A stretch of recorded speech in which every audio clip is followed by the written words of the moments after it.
And now, better boundaries, Proposition 4, is the law of the land in Utah and will continue to be. And last night I was talking to my sister about all of this, and she said something that stuck with me. She said that Utah, it's a beautiful and varied place, from the mountains to the east to Zion to Bryce to Capitol Reef and the high Uintas. And what makes Utah special is how all those differences come together to make something beautiful. You don't want just Zion or just a mountain range. You want all of it, the red rock, the snow, the skiing, the lakes. And these differences in our geography, our people, and our perspectives are what make this state special. And this decision today affirms that those differences deserve representation. Representation is the promise the Constitution makes to every community. And some will try to use that same document to say their hands are tied or that nothing can change. But the Constitution is not a shield for power. It was written to protect the people and to keep their voices at the center of government. It protects every Utahn, no matter where you live or what you believe. We are a government by the people and for the people, not by the politicians and for the politicians. Still, too many Utahns believe their voices don't count. We just came off elections where cities were celebrating nearly 30% turnout. People don't vote because they don't feel heard or believed. That's the cost of a system people stop believing in, but it doesn't have to stay that way. Next year, Utahns will go to the polls knowing their vote matters a little more, that their voices carry weight, and that leaders they elect will have to answer to them. There will be more challenges ahead. There always are when you challenge power. But we will protect this process so every community stays intact and every representative is rooted in the place they serve. And thank you to everyone who hasn't given up on this fight. You stood up against the elite politicians, deep-rooted special interests, and money. And we have these incredible people behind me right now who took this fight to court and affirmed what we have always known, that we have the right to alter our government, we have the right to fair representation, and that our Constitution guarantees those protections. You proved that when Utahns act together, we can overcome even the strongest opposition. We've waited 8 years for this moment, and today that wait was worth it. Now I'll pass it on to some of the plaintiffs who will give their statements as well. Hi, my name is Emma Adams. I am the co-executive director of Mormon Women for Ethical Government, also known as MWEG. Today, the people of Utah are getting what we voted for 7 years ago, a fair map. Utah is a special place at a time when politicians are rushing to gerrymander their states for political advantage all over the country. A cross-partisan group of Utah citizens, Republicans, Democrats, Independents, are finally seeing the fruits of their persistence and years-long commitment to do the opposite. According to our Constitution, the people have the right to alter and reform their government, and today, our congressional map reflects that right. It is a very good day indeed. This effort marks the culmination of work by countless citizens, and today we see that when people come together across party and ideological lines, we can exercise great political power, not partisan power, to control or win at all costs, but principled power that values the opinions of our neighbors and desires systems and processes that encourage healthy disagreement and debate. Such principled power is the pathway to representation. When we, the people, are represented fairly, we have an increased sense of agency and greater self-efficacy. We're more likely to be actively involved in the public sphere, to exercise healthy patterns of civic engagement, and to build relationships with our elected officials. And they are more likely to engage with and listen to our voices. It is a virtuous cycle, and let it begin today. In the coming hours and days, there will be many who will try to frame this victory through the lens of partisanship. Some will co-opt this as a win for their party, and others will see this as a loss and use it as a rallying cry for theirs. Let me be clear about what this case has always been about for MWEG. We stand firmly opposed to gerrymandering, no matter which party initiates or benefits from it. Our organization includes a politically diverse group of women who live all over the state. Once we determined that we would become a plaintiff, we needed to be able to look our fellow Utahns in the eye, no matter their political affiliations or ideologies, and say that we did everything we could to support their constitutional rights. Our persistence was born out of love of the people, this state, and our country. And at every step of the way, we've tried to engage in a way that will build unity and support peace. Because gerrymandering breaks things, we all have some fixing to do. Let us reach out to our neighbors, our elected representatives, and our friends and family and do some mending. Let's seek to heal wounds, to reconcile with those who have different political points of view, and to pledge to work together to solve problems. This is the work of collaborative democratic governing. It's how our nation was built in spite of great differences. Partisanship tears apart our civic fabric, but we have the power within us to do the hard work of repair. As peacemakers, we're committed to doing that, and we invite everyone to join us. Thank you.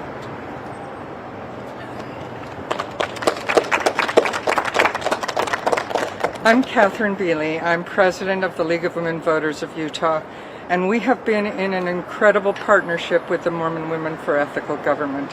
Thank them, thank you. I'm here to thank the voters of Utah. It was you who made this happen. This was perhaps the most impressive grassroots effort in the United States of America. We have done something special. Democrats, Republicans, Independents, you now have a voice. We have fair districts. In the next election, you will see, we will have some competitive races, but there will be a reason to vote. That is something that every voter should take to their heart. Stunningly, the legislature isn't giving up. We have simply sent a message to them that they need to represent the voters. It should be a pretty easy task. Instead, today, stunningly, they have filed a bill to impeach the judge for doing her job. This is unbelievable. She's not doing anything that she shouldn't do. This came from the Supreme Court of Utah. I will say Article 1, Section 2 gives the people the right to change their form of government, which is just exactly what we did. So thank you, voters. Pay attention. This is not going to stop. The legislature also has an initiative to repeal Proposition 4. And as Emma said, Proposition 4 is the law of the land, and we can live with that. Thank you.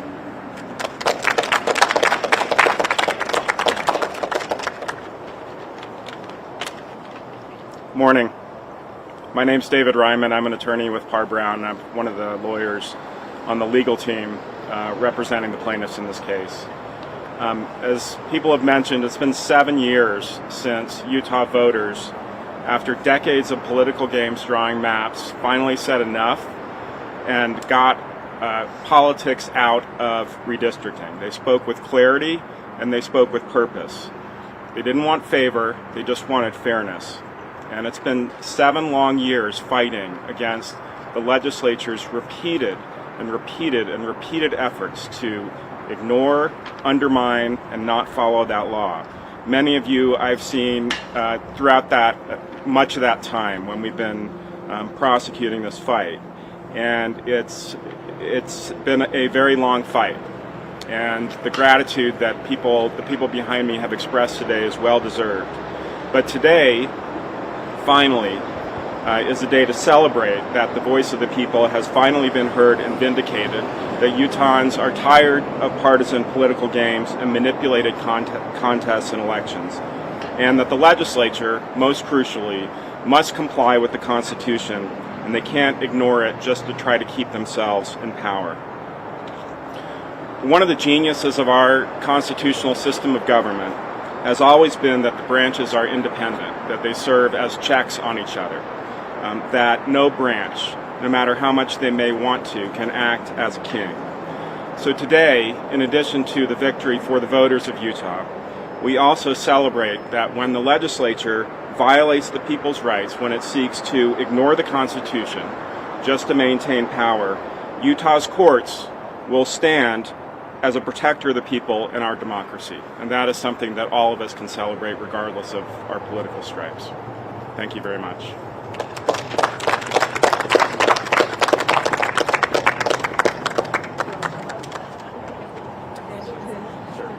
We'd be happy to answer a few questions as So well. what are the next steps? Do you expect the legislature to seek an emergency appeal, and what happens, especially now that we do have a map in place? They have indicated that they would appeal this decision, and so I believe that's expected.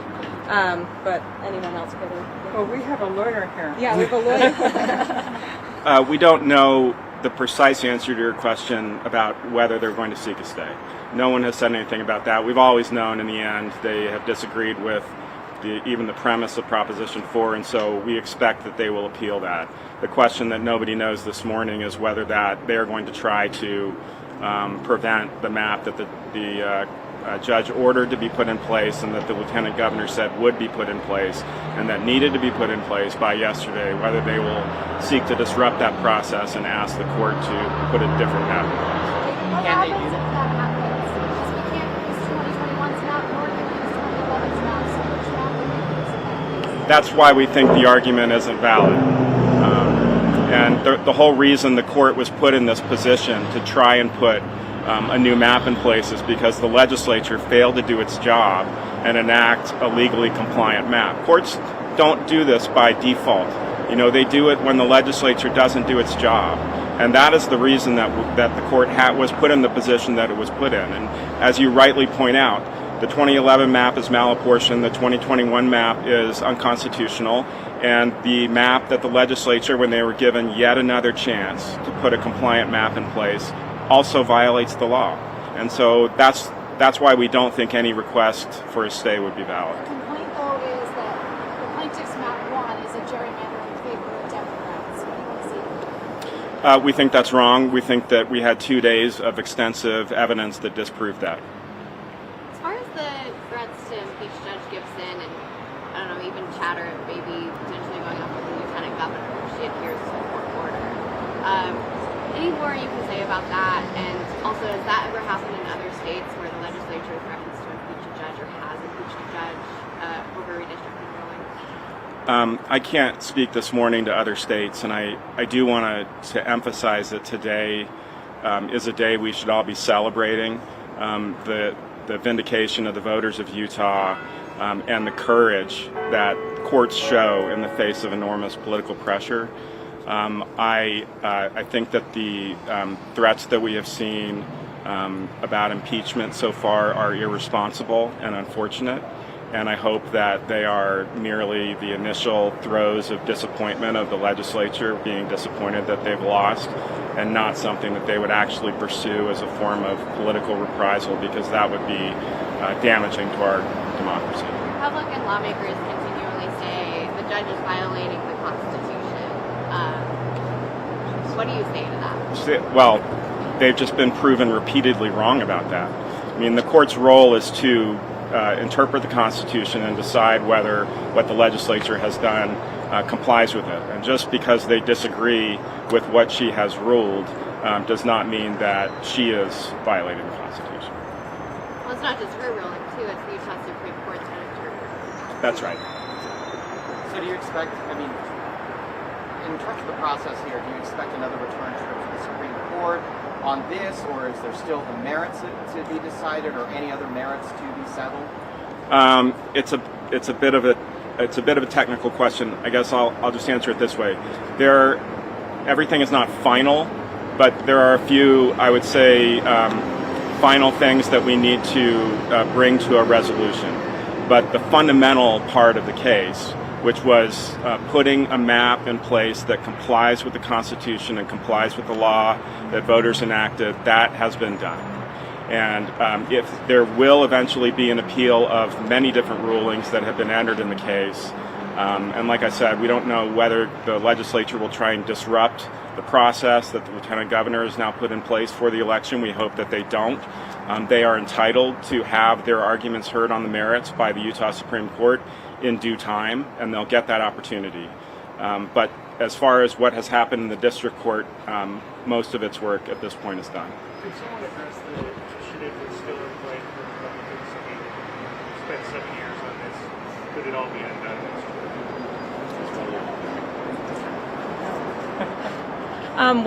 We're confident, and we trust the voters of Utah that they'll choose fairness. But of course, we have a fight ahead of us for next year.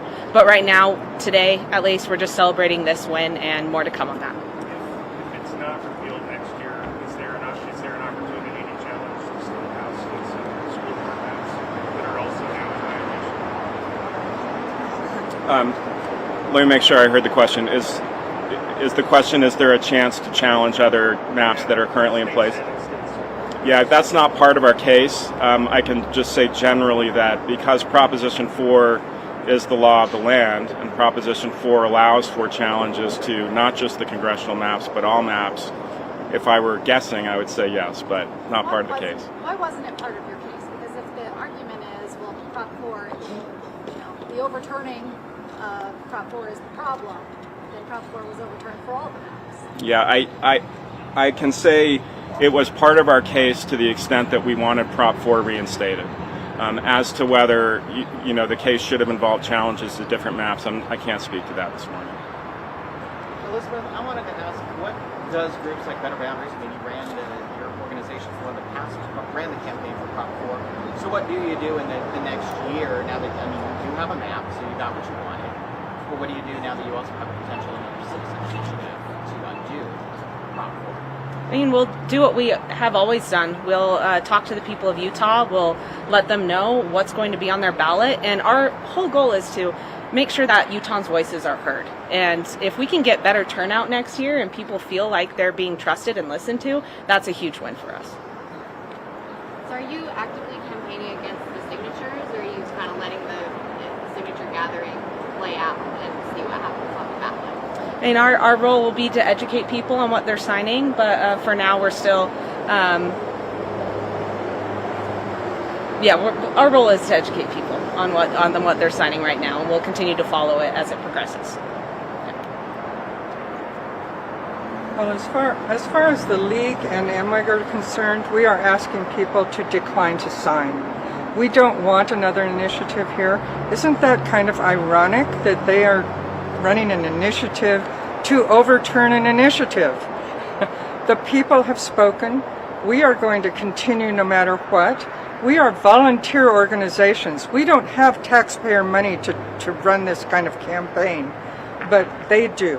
So it's the voters, it's us, it's up to us, it's up to the voters, it's up to you to make a difference. I would just add that every morning I wake up and I open my social media and another MWEG member has spontaneously written about this. She's attended a hearing, she's written an op-ed. So at some point, when the people see what it looks like to have a collaborative democratic governing process, when they saw the maps, the map process during the independent commission, to watch this play out, to see the repeated back and forth with the legislature, at some point the people just take over and do what they're going to do. Right? They have been empowered.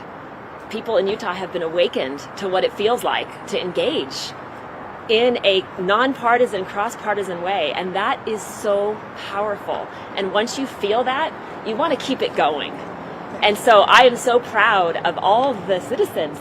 My texts just keep getting filled up with people who just are like, Emma, I went to this and I gave this comment for the first time in my life. I've never engaged in the political process, but this experience has enlivened them, and they have felt the power of what it looks like to do so. So in that respect, we have won big already, just to watch that empowerment happen. Since Judge Gibson can't really defend herself publicly from the impeachment campaign that people are performing, are you guys going to be involved in that in any way? Yeah, we have MWEG and I think the league as well. In the last session, there was a number of bills that were kind of chipping away at judicial power. We absolutely always take a close look at those. I know that there are lawyers in this state. I know that there's a lot of people in the legal field who are deeply distressed at this, and I'm assuming that they too will step forward and defend the judiciary. I mean, it's really interesting to watch the institution of judiciary be so disregarded. I mean, it's problematic. And I look at some of the conservative women among us, and we're like, this has been our whole platform, our entire life has been defending institutions. So it's deeply problematic to watch an attack happen on the very institution that many of us have spent our lives upholding and lifting up. And I think when you have a ruling like this, And I agree with what David said. In the immediate aftermath, you give a lot of grace for people and feeling upset and distressed at losing. And I really, really hope that after that initial period kind of settles in, that we can come together and recognize that we have three branches of government. They're each important. They're meant to check and balance each other. And we, the people, the legislative branch is our branch. So we'll be continuing to ask them to reflect our will and to not attack the judiciary. Can someone outline how you guys drew your map? Because short of what's in the ruling, the judge coming forward and saying, That's yours. It does this, it does that, but what was the process? Because I think there's a lot of criticism too that you could have used partisan data, or nobody knows how you drew it, or anything like that. Yeah, all that criticism is not correct, and it must be coming from people who weren't paying attention to the hearing, because how the map was drawn was explained in great detail. It came from a simulated ensemble from an expert from the University of Michigan. It is one that coheres with the vast majority of maps that comply with Prop 4's neutral redistricting criteria. And to the criticism that, well, this must be also a partisan gerrymander because it has a district that looks like it might favor Democrats. What the court found and what the expert evidence showed was that that is the natural result of Utah's political geography, where you have a large proportion of the minority party concentrated in a single place. And so it shouldn't have been surprising that when you actually comply with the criteria that voters put into place, that is going to be the natural result. That is not a partisan gerrymander. Partisan gerrymander is taking a state's political geography and manipulating it so that you do not have the natural result. And so the whole reason you run all these simulated maps is to say, if you're not trying to do that, what would the maps look like? And virtually all of them show what map 1 shows. And that's why the court picked map 1, because she said this is what the voters wanted in terms of criteria. This simulation programmed all of those criteria in, and this is the map that best complies. It had nothing to do with the fact that it has a district that happens to, looks like it might favor Democrats. It had to do with the fact that that's what the criteria in the law naturally result in. It also doesn't have that pizza pie slice of urban and rural in each district. Can you explain why you believe that's best for Utah? Well, the urban-rural mix was always a canard that the legislature spread that had no textual support in Prop 4. Prop 4, the voters didn't say we want a mix of urban and rural.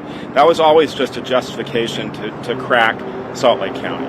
And so, and I don't think they even attempted to make that argument in the evidentiary hearing. It was so unsupported. So I think that the court did an unbelievably meticulous job of going through all of the evidence, which was very complicated, and coming to a result that the evidence supported.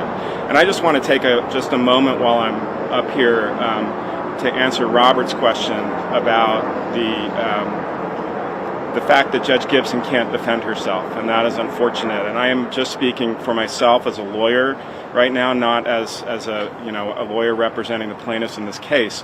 But as you know, many of you know, but Robert, I know you know especially well, the Utah legal community as a whole, political stripes aside, is very protective of the independence of the judiciary.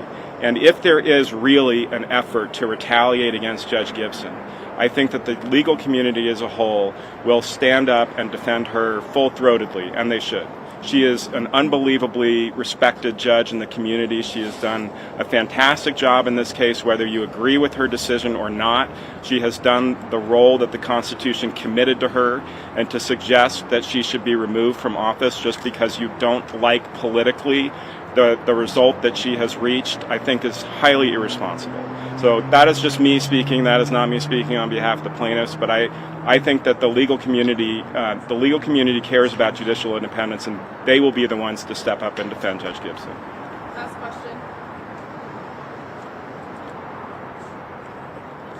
You just won your court case. What are you Going to Disneyland.